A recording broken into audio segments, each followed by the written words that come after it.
middle-income family spends $221,000 to raise baby. I'm asking you, are children worth it? Why or why not? Don't cry, my I mean, think of all the trips you can take, all the nice shoes and ties.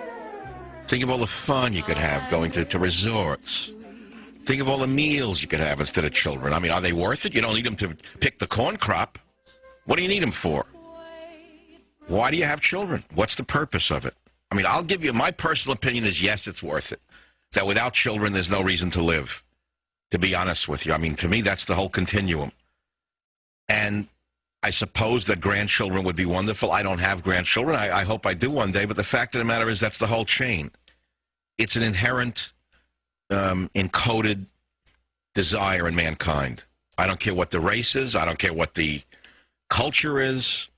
We know that the ethnic culture, so to speak, or let us say other societies outside of America, place a greater emphasis on family than we do. We know that white people are dying around the world because they have given over to the id and the principle of pleasure rather than the principle of sacrifice, and they would rather have fun than have children. We know that.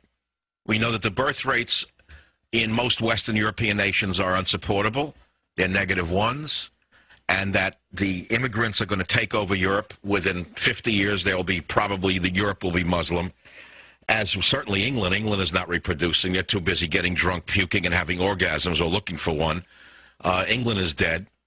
I think the lowest birth rate that I read about recently was in, believe it or not, Serbia. Ireland had a very low birth rate. And the U.S., if you were to extrapolate out Caucasians from other ethnic groups, it would be a -1 birth rate. The white people are not reproducing. They're too busy having a good time. All you got to do is look at the clubs, and you'll understand what happened to America. Take a look. You go into a city like San Francisco, and you take a look at the stores. There are virtually no baby stores. There are pet stores with clothing for pets. Now, I love my dog, but a dog was originally in a household to entertain children. All right, people now, you hear them talking about their dogs or cats the way they used to talk about their children. When I grew up, the women in the Bronx would push a stroller, and they would look at each other's baby and coo over each other's baby and inquire about each other's baby and talk about each other's baby and love each other's baby and help each other over their baby. Today they talk about their dogs and cats. So that's the future of America. The nation's gone to the dogs. But the question is, for those of you who don't see it that way, who have children or having children or going to have children, why are you doing so? What is the reason that you think it's worth having children?